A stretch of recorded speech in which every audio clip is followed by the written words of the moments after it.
India fears no one, not even America. That's a bold statement, right?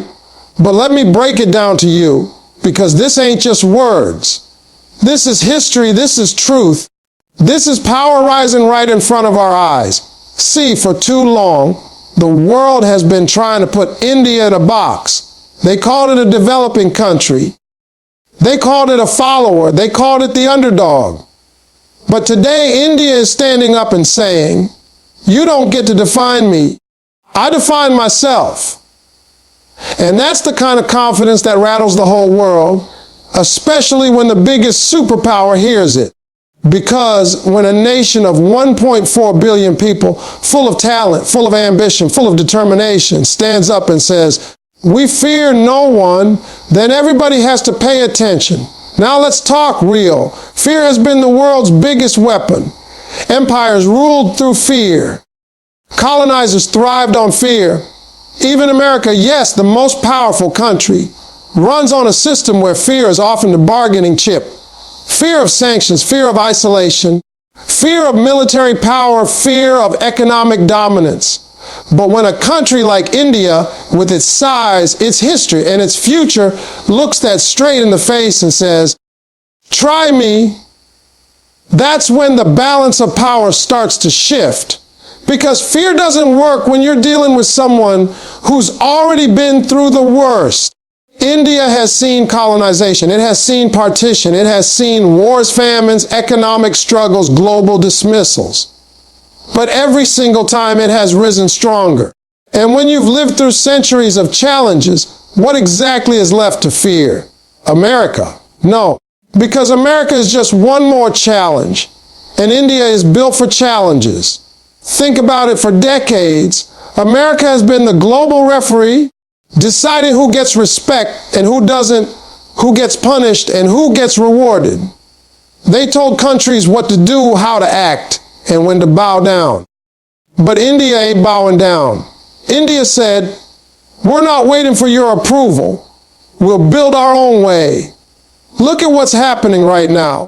India's economy is not just growing. It's becoming one of the fastest growing in the world. While others are slowing down, India is accelerating. Technology, manufacturing, defense, space. India is not just competing, it's leading. And when America sees that, it knows the game has changed, because the old playbook doesn't work anymore. You can't scare someone who doesn't need you the way they used to. You can't push someone back who has already created their own path forward. And let's talk about this mindset, because it's not just about economics or politics. It's about attitude. India's attitude today is different. It's no longer the India of the 70s or 80s, always looking for handouts or always waiting for instructions. This India is bold. This India looks at Washington, at Moscow, at Beijing and says, we'll deal with you on our terms. That's a dangerous kind of independence if you're a global superpower, because you can't control it. You can't predict it. And America, with all its strategies, loves predictability. But India doesn't play by those old rules. India is rewriting the rules. And when someone rewrites the rules, that's when the game gets flipped. Now here's the real thing that makes India fearless. It's not arrogance, it's self-belief. Self-belief is the most powerful weapon any nation, any person, any movement can have. When you believe in yourself, you stop being scared of other people's power. India believes in its talent. It believes in its young people. It believes in its technology. It believes in its culture. And when a country of over 1 billion people starts believing in itself, you can't intimidate it. America might have the world's biggest military. It might have sanctions. It might have influence. But what it doesn't have is the ability to control self-belief. And that's why India fears no one, not even America. Let's not get it twisted. This doesn't mean India is looking for a fight. No, India isn't reckless, it's strategic. It's smart. It knows when to stand tall and when to negotiate. But the difference is, now it negotiates from a position of strength, not weakness. You see, For years, America could walk into a room and expect everybody to nod their heads. But now when India walks in, it looks America straight in the eye and says, "We're not here to agree, we're here to decide together. And if we don't like it, we'll go our own way." That's not fear. That's courage. That's confidence. That's leadership. And let's not forget, America needs India more than India needs America.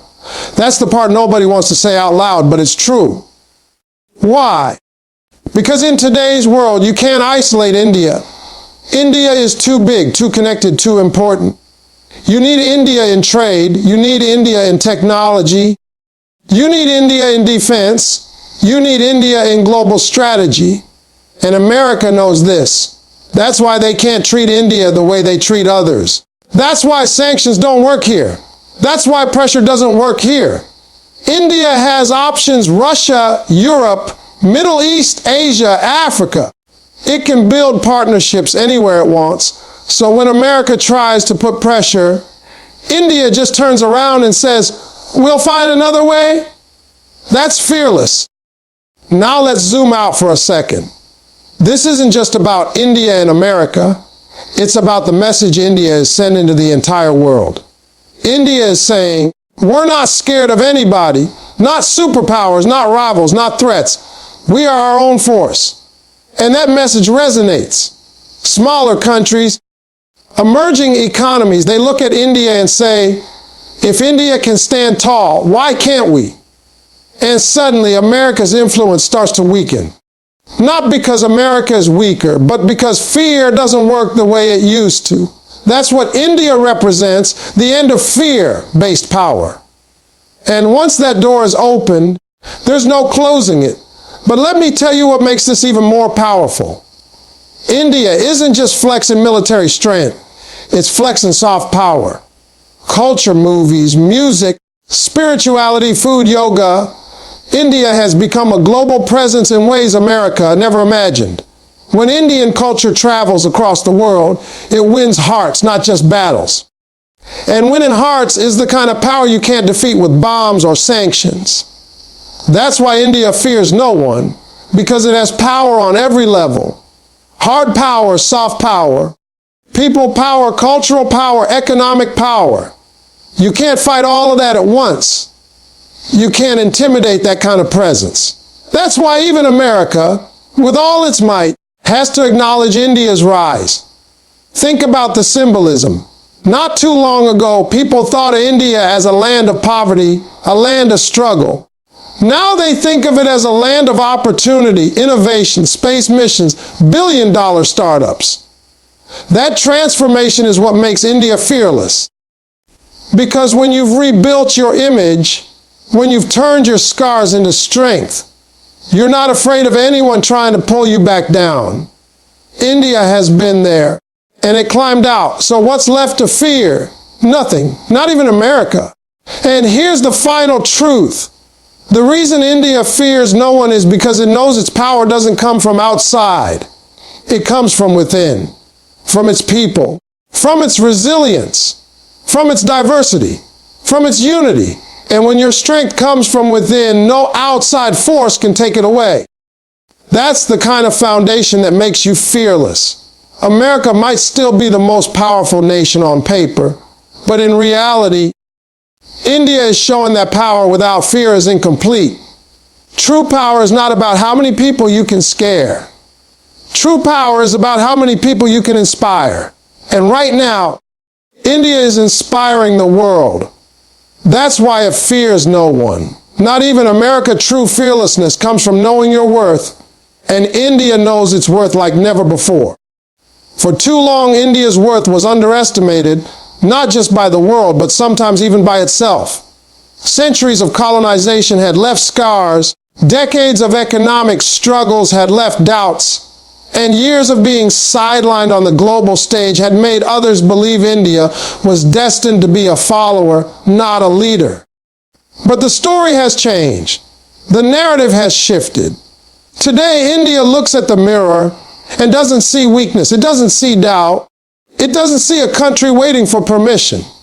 It sees a nation standing tall, a nation ready to lead, a nation that knows its value and refuses to let anyone, no matter how powerful, undermine it again. That's where true fearlessness is born. Not from arrogance, not from pretending to be untouchable, but from a deep understanding of who you are, what you've survived, and what you're capable of. Knowing your worth means no longer begging for recognition.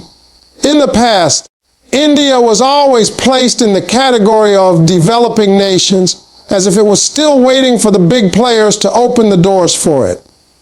But today, India doesn't wait for the door, it builds its own. When global summits are held, India is not a token invitee, it is a key voice.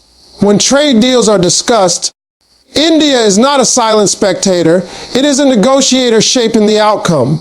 When global crises strike, India is not a helpless bystander, it is a solution provider. That shift didn't come because the world suddenly decided to be generous. It came because India demanded respect through action, through resilience, through results. And once you realize your worth, you stop asking for a seat at the table. You build the table yourself and others come to sit with you. That is the posture of fearlessness. Let's look at how this worth shows itself in the economy. India has become the growth engine of the world. While many economies face stagnation, India continues to expand, innovate, and attract global investment. Its middle class is exploding. Its digital transformation is rewriting the rules of business. And its entrepreneurial spirit is creating giants that compete with the best in Silicon Valley, in Europe, in China. This kind of growth gives India leverage. It gives it the confidence to negotiate on equal terms with the biggest powers, including America. Because when you know that your market is not just valuable, but essential to global corporations, you don't fear being isolated. In fact, it's the other way around. The world fears missing out on you. That's what knowing your worth looks like in the modern economy. And then there's defense. For decades, India was seen as dependent on foreign suppliers. But today, India is building its own military power, missiles, fighter jets, submarines, satellites. The message is clear. We will cooperate, but we will not depend. That's a statement of worth, because dependency breeds fear. If you rely too heavily on someone else for your survival, you can be controlled, you can be threatened. But when you produce your own, when you invest in your own, when you trust your own capabilities, fear has no place to live. America, with its massive military, industrial complex, knows the game of dominance. But India has decided it won't play as a junior partner. It will stand as an equal. And that equality comes from knowing what you can achieve without begging anyone for protection. India's worth is also cultural, and that's something the world underestimated for too long. Bollywood movies, yoga, Ayurveda, Indian cuisine, philosophy, spirituality, all of these have traveled across the globe, softening hearts and winning minds. Cultural power is not measured in bombs or GDP, it's measured in influence, in how you shape the way people think, feel, and dream. And India has realized that its culture is one of the most powerful tools of connection in the world. America may dominate Hollywood, but Indian culture has a reach that cuts across continents in a different, deeply personal way. This gives India a kind of worth that can't be calculated in dollars or military budgets. It's priceless, and it makes India unafraid of being dismissed. Because even if a government doesn't fully embrace India, the people of the world already have. That's worth you can't strip away. But perhaps the greatest realization of worth is found in India's people. The youth of India are not just the largest generation, they are the most ambitious. They are educated, skilled, and globally connected. They aren't afraid to compete with anyone anywhere. When Indian scientists land a spacecraft on the moon at a fraction of the cost of other nations, that's not just an achievement. It's a declaration. We can do what you do, sometimes better, sometimes smarter. When Indian doctors, engineers, and entrepreneurs shape industries around the world, it shows that India's human capital is unmatched. That realization gives India confidence. Because when you know that your people are capable of leading the future, you don't bow your head to anyone else. America can't intimidate India when half of Silicon Valley is run by Indian talent, when global companies are led by Indian CEOs, when innovation has an Indian accent. That's the worth that makes fear irrelevant. There's also the worth of history. India is one of the oldest civilizations in the world. It has seen empires rise and fall. It has endured invasions. It has rebuilt after devastation, and it has always emerged alive, vibrant, and stronger. Knowing that history gives you perspective. America is a powerful nation, no doubt, but it is young compared to India. India doesn't measure its worth in decades or even centuries. It measures in millennia.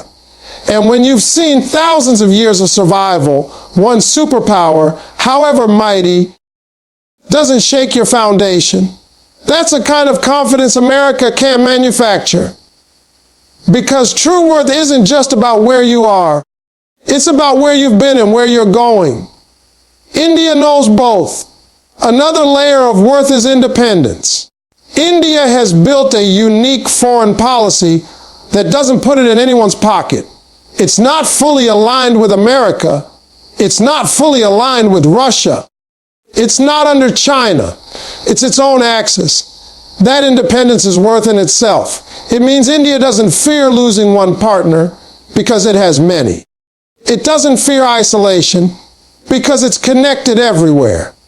It doesn't fear being told, choose us or them, because it always has the courage to say, we choose ourselves. That's how worth looks in diplomacy. It's not about pleasing everyone. It's about standing firm in your values, in your sovereignty, and letting others adjust to you. True fearlessness also comes from spiritual worth. India has always been a land of deep philosophy, of inner strength, of resilience that comes not from wealth or weapons, but from wisdom. The concept of dharma, the balance of karma, the pursuit of truth, all of these are rooted in India's DNA. And when you have that spiritual grounding, fear cannot control you. Because fear is temporary, but truth is eternal. America may wield influence through power, but India wields influence through wisdom. And wisdom is what makes you unshakable. Because it reminds you that no empire, no superpower, no nation is permanent. Only value